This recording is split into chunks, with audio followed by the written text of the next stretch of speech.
தமிழீழ விடுதலை புலிகளின் தலைவருக்கு சிலை வைக்கும் கருத்து பொய்யானது. சந்திரசேகர் மறுப்பு.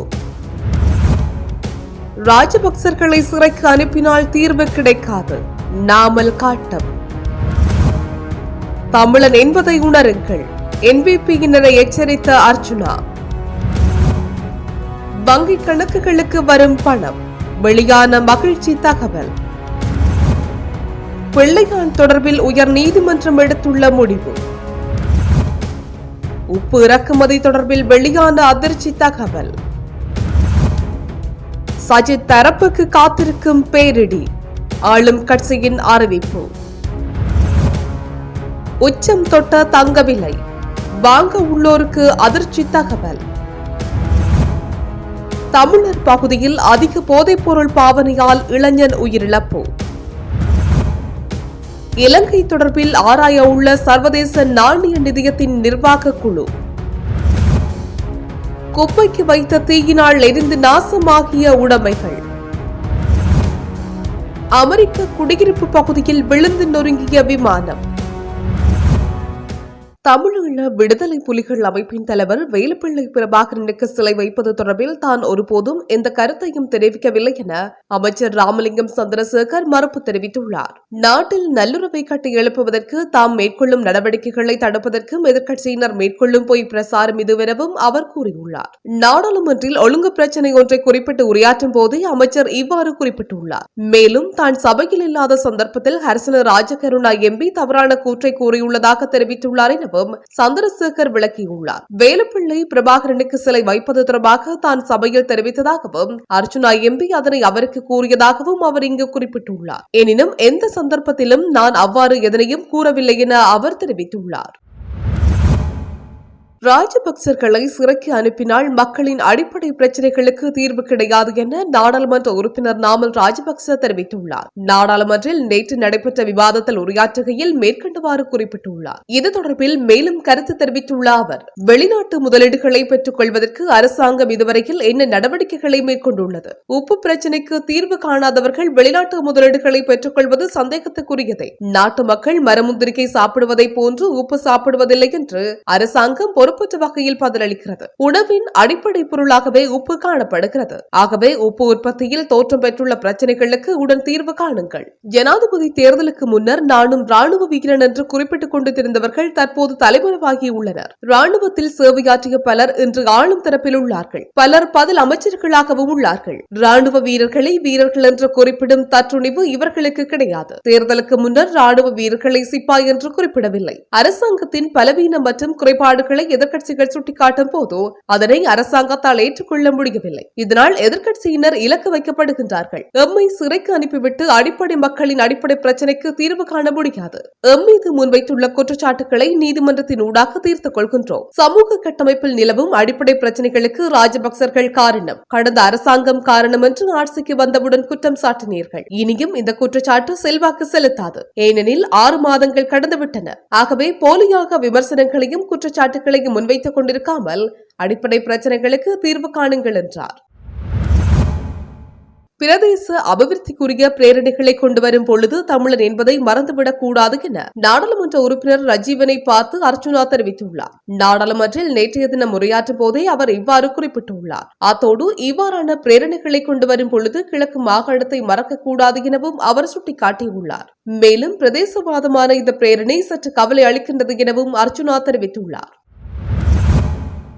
குறைந்த வருமானம் பெறும் குடும்பங்களுக்கான மே மாதத்துக்கான ஆஸ்வஸ்ம நலமுறை கொடுப்பனவு குறித்து தகவல்கள் வெளியாகியுள்ளன. அதன்படி குறித்த கொடுப்பனவு நேற்று பயனாளர்களின் வங்கிக் கணக்குகளில் வரவு வைக்கப்படும் என தெரிவிக்கப்பட்டுள்ளது. குறித்த விடயத்தினை நலன்புரி நண்பர்கள் சபை தெரிவித்துள்ளது. 14 லட்சம் ஆஸ்வஸ்ம பயனாளி குடும்பங்களுக்காக அரசாங்கம் 11 பில்லியன் ரூபாவுக்கும் அதிகமான தொகையை ஒதுக்கியுள்ளதாக குறிப்பிட்டுள்ளது. அதன்படி ஆஸ்வஸ்ம நலன்புரி திட்டத்தை பெறும் பயனாளிகள் தங்களது வங்கிக் கணக்குகளில் மூலம் மே மாதத்துக்கான கொடுப்பனவினை பெற்றுக் கொள்ள முடியும் என நலன்புரி நண்பர்கள் சபை தெரிவித்துள்ளது. குற்றப்புலனாய்வு திணைக்களத்தினால் கைது செய்யப்பட்டு தடுத்து வைக்கப்பட்டதற்கு எதிராக முன்னாள் ராஜாங்க அமைச்சர் பிள்ளையான் எனப்படும் சிவனேசத்துறை சந்திரகாந்தன் தாக்கல் செய்த அடிப்படை உரிமைகள் மனுவை விசாரிக்க உயர்நீதிமன்றம் திகதி ஒன்றை முடிவு செய்துள்ளது. இந்த மனு உச்சநீதிமன்ற நீதிபதிகள் மஹிந்த சமயவர்த்தன மற்றும் மேனகா விஜயசுந்தர் ஆகியோர் அடங்கிய அமர்வு முன் பரிசீலிக்கப்பட்டுள்ளது. இதன்படி பிள்ளையான் தாக்கல் செய்த குறித்த மனுவை ஜூன் 17ஆம் தேதி பரிசீலிக்க உயர்நீதிமன்றம் தீர்மானித்துள்ளது. அத்துடன் மனுவில் சிஐடியின் சிறப்பு புலனாய்வு பிரிவின் பொறுப்பதிகாரி சிஐடியின் படிப்பாளர் சிரேஷ்ட காவல்துறை அத்தியட்சர் இமேசா முத்துமாலை பதில் காவல்துறை மா அதிபர் பிரியந்த வீரசூரிய பாதுகாப்பு அமைச்சர் அனுரதிச நாயக்க மற்றும் சட்டமா அதிபர் ஆகியோர் பிரதிவாதிகளாக பெயரிடப்பட்டுள்ளனர். கிழக்கு பல்கலைக்கழகத்தின் முன்னாள் துணைவேந்தர் பேராசிரியர் சிவசுப்பிரமணியம் ரவீந்திரநாத் கடத்தப்பட்டு காணாமல் போனது தொடர்பாக மட்டக்களப்பில் உள்ள தனது கட்சி அலுவலகத்தில் அரசியல் நடவடிக்கையில் ஈடுபட்டிருந்த போது ஏப்ரல் 8ஆம் தேதி அங்கு வந்த குற்றப்புலனாய்வு திணைக்கள அதிகாரிகளால் தான் கைது செய்யப்பட்டதாக மனுதாரரான பிள்ளையான் குறிப்பிட்டுள்ளார். அதனைத் தொடர்ந்து ஏப்ரல் 12ஆம் தேதி பாதுகாப்பு அமைச்சர் அனுரதிச நாயக்க விசாரணைக்காக அவரை 90 நாட்கள் தடுத்து வைக்க உத்தரவு பிறப்பித்திருந்தார் என்பதும் குறிப்பிடத்தக்கது. தற்போது நிலவும் பாதகமான வானிலை காரணமாக இறக்குமதி செய்யப்பட்ட உப்பு இலங்கைக்கு வருவது இன்னும் சில நாட்கள் தாமதமாகலாம் என்று தேசிய உப்பு நிறுவனம் தெரிவித்துள்ளது. தற்போதைய உப்பு பற்றாக்குறைக்கு தீர்வாக இந்தியாவிலிருந்து இறக்குமதி செய்யப்பட்ட உப்பு நேற்று முன்தினம் இரவு இலங்கைக்கு வர திட்டமிடப்பட்டிருந்தது. தனியார் துறையிலிருந்து இறக்குமதி செய்யப்பட்ட 250 மெட்ரிக் டன் உப்பு மற்றும் தேசிய உப்பு நிறுவனத்தால் இறக்குமதி செய்யப்பட்ட 2800 மெட்ரிக் டன் உப்பு உட்பட 3050 மெட்ரிக் டன் உப்பு கையிருப்பு நாட்டுக்கு வரவிருந்தது. இருப்பினும் பாதகமான வானிலை காரணமாக உப்பு இறக்குமதி சில நாட்களுக்கு தாமதமாகலாம் என்று தேசிய உப்பு நிறுவனம் தெரிவித்துள்ளது. அதன் பிறகு உப்பு இறக்குமதி தொடர்ந்து நடைபெறும் என்று கூறிய அந்நிறுவனம் சந்தையில் உப்பு பற்றாக்குறையை இது குறைக்கும் என்றும் வலியுறுத்தியுள்ளது. பாதாள உலக குழுக்களுடன் தொடர்பில் உள்ள ஐக்கிய மக்கள் சக்தியின் சில அரசியல்வாதிகளின் பெயர்கள் மற்றும் முகவரிகளை நாடாளுமன்றில் வெளியிட தயாராக இருப்பதாக பொது பாதுகாப்பு அமைச்சர் ஆனந்த் விஜயபால தெரிவித்துள்ளார். ஐக்கிய மக்கள் சக்தி, ஸ்ரீலங்கா பொதுஜன பெரமுன மற்றும் ஐக்கிய தேசிய கட்சியின் அரசியல்வாதிகள் 10 பெரிய பாதாள உலக குழுக்களுடன் தொடர்புகளை கொண்டுள்ளனர் என்று சமீபத்தில் வெளிப்படுத்தியதாகவும் அமைச்சர் குறிப்பிட்டுள்ளார். அதன்படி பாதாள உலக குழுக்களுடன் தொடர்பில் உள்ள ஐக்கிய மக்கள் சக்தியின் அரசியல்வாதிகள் குறித்த தகவல்கள் வெளியிடப்படும் என்றும் அமைச்சர் ஆனந்த் விஜயபால தெரிவித்துள்ளார். எதிர்க்கட்சித் தலைவர் சஜித் பிரேமதாச நேற்று முன்தினம் நாடாளுமன்றில் எழுப்பிய கேள்விக்கு பதிலளிக்கும் போதே அமைச்சர் ஆனந்த் விஜயபால இவ்வாறு கூறியுள்ளார். இது தொடர்பான விசாரணைகள் முடிந்த பிறகு தொடர்புடைய தகவல்கள் நாடாளுமன்றத்தில் சமர்ப்பிக்கப்படும் என்றும் அவர் குறிப்பிட்டுள்ளார். இலங்கையில் கடந்த சில மாதங்களாக தங்கத்தின் விலையானது சற்று ஏற்ற இறக்கத்துடன் காணப்படுகிறது. அந்த வகையில் கடந்த சில தினங்களாக தொடர்ச்சியாக அதிகரித்த தங்க விலை நேற்று அதிரடியாக அதிகரித்த நிலையில் இன்று மீண்டும் அதிகரித்துள்ளது. நேற்றைய நிலவரத்தின்படி ஒரு அவுன்ஸ் தங்கத்தின் விலையானது 1,03,500 ரூபாவாக காணப்படுகிறது. அத்தோடு 24 கேரட் தங்க கிராம் 35,400 ரூபாவாக பதிவாகியுள்ள நிலையில் 24 கேரட் தங்க பவுன் 2,83,200 ரூபாவாக பதிவாகியுள்ளது. 22 கேரட் தங்க கிராம் 32,450 ரூபாவாக பதிவாகியுள்ளதுடன் 22 கேரட் தங்க பவுன் 2,59,600 ரூபாவாக பதிவாகியுள்ளது. மேலும் 21 கேரட் தங்க கிராமின் விலை 30,980 ரூபாவாக பதிவாகியுள்ள நிலையில் 21 கேரட் தங்க பவுன் இன்றைய தினம் 2,47,800 ரூபாவாக பதிவாகியுள்ளமை குறிப்பிடத்தக்கது. முல்லைத்தீவு புதுக்குடியிருப்பு நகர் பகுதியில் அதிகளவான ஐஸ் போதைப் பொருளை நுகர்ந்த இளைஞர் ஒருவர் உயிரிழந்துள்ளார். குறித்த சம்பவமானது நேற்று மாலை இடம்பெற்றுள்ளதாக தெரிவிக்கப்படுகிறது. 23 வயதுடைய 10ஆம் வட்டாரத்தினை சேர்ந்த குடும்பஸ்தர் ஒருவரே இவ்வாறு உயிரிழந்துள்ளார். சம்பவம் தொடர்பில் மேலும் தெரிய வருகையில் 10ஆம் வட்டாரம் என்னும் இடத்தில் நண்பர்கள் 3 ஐஸ் போதைப் பொருளை பாவித்து வந்துள்ளார்கள். இதில் ஒருவர் அதிகளவான ஐஸ் போதைப் பொருள் உண்டு கொண்ட நிலையில் மயங்கி விழுந்துள்ளார். இந்த சம்பவத்தை தொடர்ந்து ஏனைய இருவரும் குறித்த நபர் மயங்கி விழுந்ததை பார்த்துவிட்டு குறித்த பகுதியிலிருந்து வெளியேறியுள்ளார்கள். இதனையடுத்து சம்பவ இடத்துக்கு விரைந்த போலீசார் பச்சை காட்டுக்குள் மயங்கி விழுந்து கிடந்த இளைஞனை மீட்டு பொதுக்குடியிருப்பு ஆதார வைத்தியசாலையில் அனுமதித்துள்ளனர். இந்நிலையில் குறித்த நபர் உயிரிழந்துள்ளதுடன் அவரது உடலம் புதுக்குடியிருப்பு மருத்துவமனையில் வைக்கப்பட்டுள்ளது. மேலும் பிரேத பரிசோதனைகளின் பின்னர் உடலம் உறவினர்களிடம் ஒப்படைக்கப்பட உள்ளதாக தெரிவிக்கப்பட்டுள்ளது. புதுக்குடியிருப்பு நகர பகுதியில் அதிகளவான போதைப்பொருள் பாவனை தொடர்ச்சியாக இடம்பெற்று வருகின்றமை குறிப்பிடத்தக்கது. சர்வதேச நாணய நிதியத்தின் நிர்வாக குழு எதிர்வரும் வாரங்களில் கூடி இலங்கை தொடர்பில் ஆராய உள்ளது.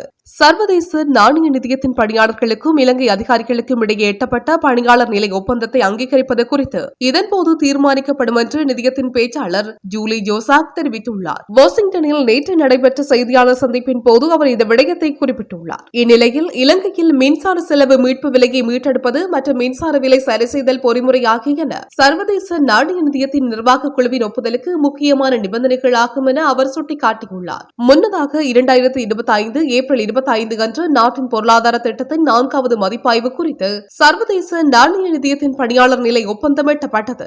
இதன்படி இந்த ஒப்பந்தம் முறையாக அங்கீகரிக்கப்பட்டதும் இலங்கை அதன் தற்போதைய ஏற்பாட்டின் கீழ் சர்வதேச நாணய நிதியத்திடமிருந்து $334 மில்லியன் பெற்றுக் கொள்ளும் என்றும் சர்வதேச நாணய நிதியத்தின் பேச்சாளர் ஜூலி ஜோசாக் தெரிவித்துள்ளார்.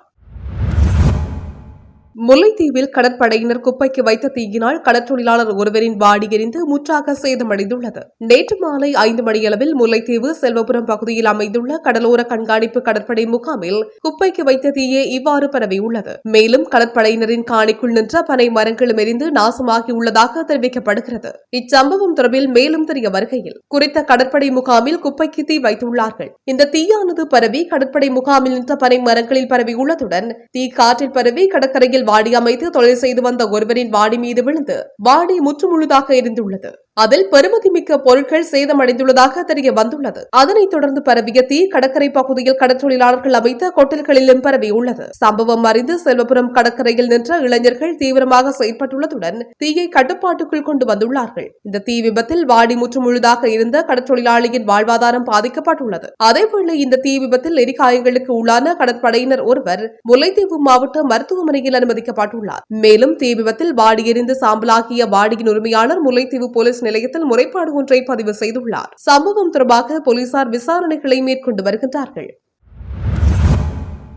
அமெரிக்காவின் சாண்டியாகோ நகரில் சிறிய ரக விமானம் குடியிருப்பு பகுதியில் நொறுங்கி விழுந்து விபத்துக்குள்ளானதில் பலர் பலியானதாக அந்நாட்டு ஊடகங்கள் செய்தி வெளியிட்டுள்ளன. அமெரிக்காவின் கலிபோர்னியாவில் சாண்டியாகோ பகுதியில் சிறிய விமானம் 10 பேருடன் பயணித்த நிலையில் இந்த விமானம் குடியிருப்பு பகுதியில் திடீரென விழுந்து விபத்துக்குள்ளானது. பனிமூட்டம் காரணமாக இந்த விபத்து ஏற்பட்டதாக தகவல் வெளியாகியுள்ளது. விமானம் நொறுங்கி விழுந்ததால் 15க்கும் மேற்பட்ட வீடுகள் தீப்பிடித்து எரிந்தன. பல கார்கள் தீயில் இருந்து நாசமாகின. தகவல் அறிந்து வந்த தீயணைப்பு படையினர் மீட்பு பணியில் ஈடுபட்டனர்.